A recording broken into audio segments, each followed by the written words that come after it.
धाजानुबाहं धृतशरधनुसंबद्धपद्मासनस्थं पीतं वासोपधानं नवकमलतलस्पर्धिनेत्रं प्रसन्नं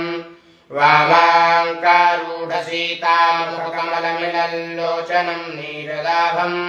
नानालङ्कारदीप्तं ददतमुरुजटामण्डलं रामचन्द्रं चरितं रघुनाथस्य शतकोटिप्रविस्तरम् एकैकमक्षरं पुंसां महापातकनाशनं ध्यात्वा नीलोत्पलश्यामं रामं राजीवलोचनं जानकीलक्ष्मणोपेतं जटामुकुटमण्डितं